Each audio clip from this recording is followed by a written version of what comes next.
Hello, scumbags. I'm Andrew Fantasia. Welcome aboard. Guys, we are officially on the road to Mandalorian. That's right. That's what my banner says, and that's what my heart says. We are a month away from seeing a live-action Star Wars show for the first time. That's something special. You know, when you think about it, too, when you think about how long ago it was when we first heard those whispers. You remember those whispers about George Lucas and Rick McCallum writing like 100 scripts for an hour-long Star Wars live-action TV show? And we all, jumped for joy and we were coming up with ideas and theories and everything.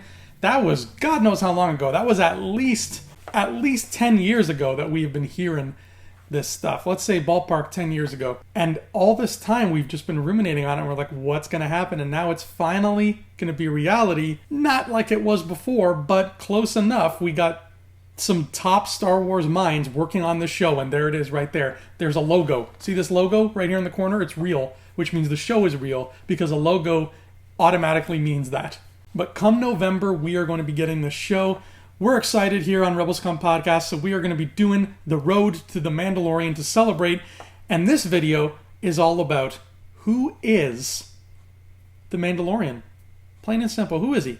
Who is this guy? The other day, James asked me, he said, Andrew, do you know who the Mandalorian is? And I said, of course I know him. He's me. I didn't actually say that.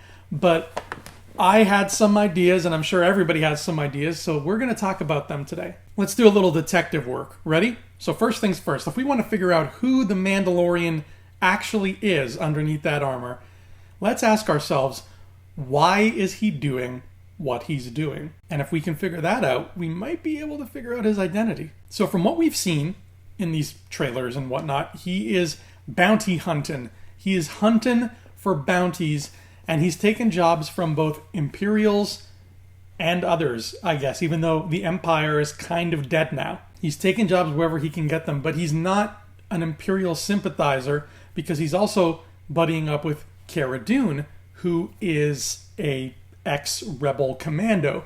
So he really doesn't sway one way or the other. He is a true fringe character. If y'all remember the Star Wars miniatures game from like 2005-ish, Fringe was a type of character that didn't fall on either Rebel or Imperial or Separatist or Republic. They were just bounty hunters or other assorted scum and villainy. And that's what the Mandalorian seems like he's going to be to me. He is 100% fringe. But I'm getting the sense that he's a good guy. I'm getting the sense that he's not going to hurt innocent people. He's not going to tear apart families.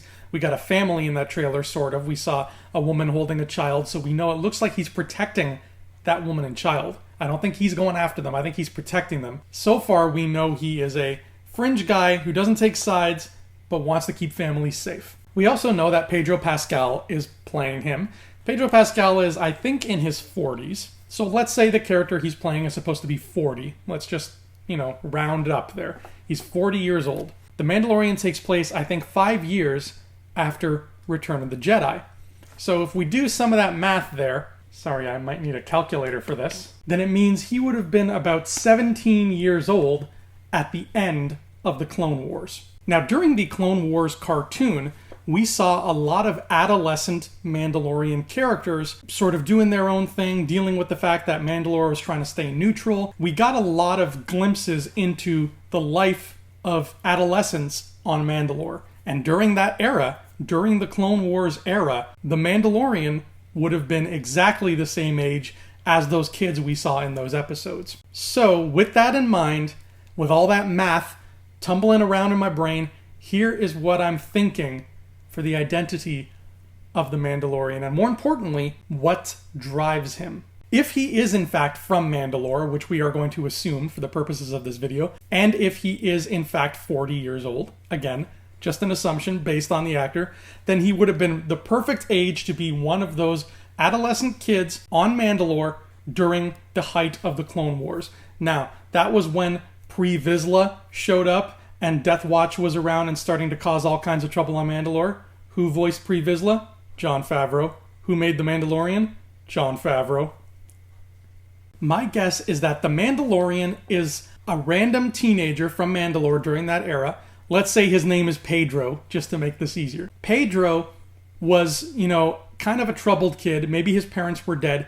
He fell in with a rough crowd, and in turn, that rough crowd fell in with Death Watch. Pedro was a young recruit for Death Watch. He had nowhere else to turn. He was basically a street kid like Aladdin. So he was like, hey, I can either join this terrorist group and they'll feed me, or I can starve on the street. Sounds like an easy choice here. So he joins Death Watch and starts doing some pretty shifty things under Pre Vizsla's command. Then as the Clone Wars rage on, tragedy strikes Mandalore. The Duchess Satine is killed by Darth Maul. Darth Maul takes over and has that big fight with Death Watch where he kills Pre Vizsla and basically becomes the criminal overlord of Mandalore. And with Pre Vizsla dead and the Darksaber gone, vanished, nobody knows what happened to it, Death Watch scatters. They're gone.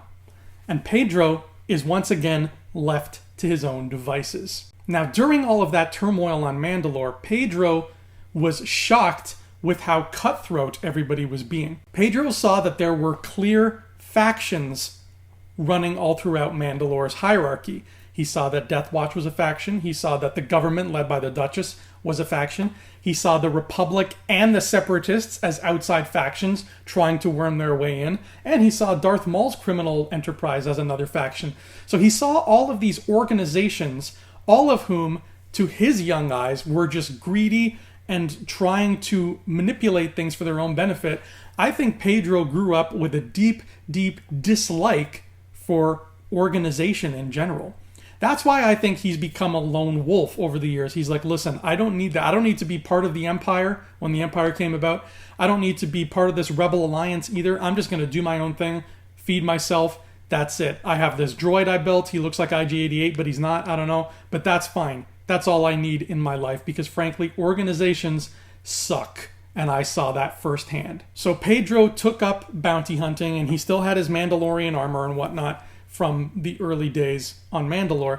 But he had to be careful because there was another dude running around in Mandalorian armor who was also a famous bounty hunter, much more famous than Pedro was, by the name of Boba John Fett. And Boba Fett got himself a pretty nasty reputation, and I think Pedro was a little bit afraid at first. There might even have been a rivalry at some point, but Pedro was like, maybe I should lay low because this guy seems like he's unhinged and psychotic, and I don't want to, walk down the wrong alley one day and have him throw a thermal detonator at my face. So Pedro just kind of operated more in the shadows. He took jobs that were less high profile so that he didn't, become too much of a big name in the criminal underworld. But then the tide of the galaxy started to change, didn't it? Because then Boba Fett turned up dead, thrown into the Sarlacc pit. Jabba the Hutt turned up dead.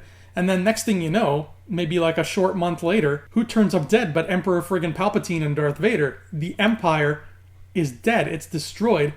And now all of a sudden, the galaxy is a very different place. Now all of a sudden, the factions, the warring that has been going on for almost all of Pedro's life is kind of over. And yes, the New Republic is still dealing with threats and they're trying to claw their way out of the rubble, but suddenly he senses the change in the air. Suddenly, Pedro thinks, now I can poke my head above ground a bit and start living my life a bit more the way I want to. So he starts taking more and more high-profile jobs, and next thing you know, Pedro finds himself working for ex-rebels and ex-imperials.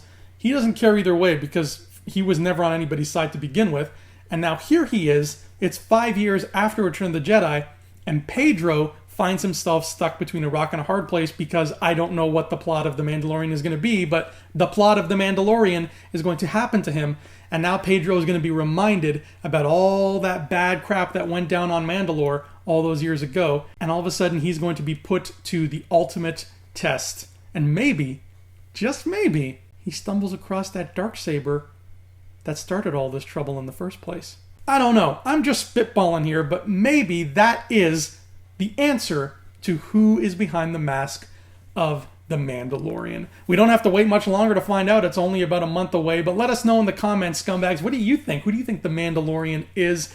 What do you think his deal is? Where do you think he came from? Is he really Mandalorian? Is this all just a lie? Is he actually Boba Fett? Is he actually Jango Fett? I don't think so. That's probably wrong. But anyways, let us know what you think. The road to The Mandalorian is going to be rip-roaring all the way through October and into early November. So we'll see you here on the channel all throughout, scumbags. Until then, may the force of others be with you. Hey scumbags, thanks for watching. Don't forget to give us a thumbs up on our video As always, please subscribe to our YouTube channel, Rebel Scum Podcast, for all the latest videos.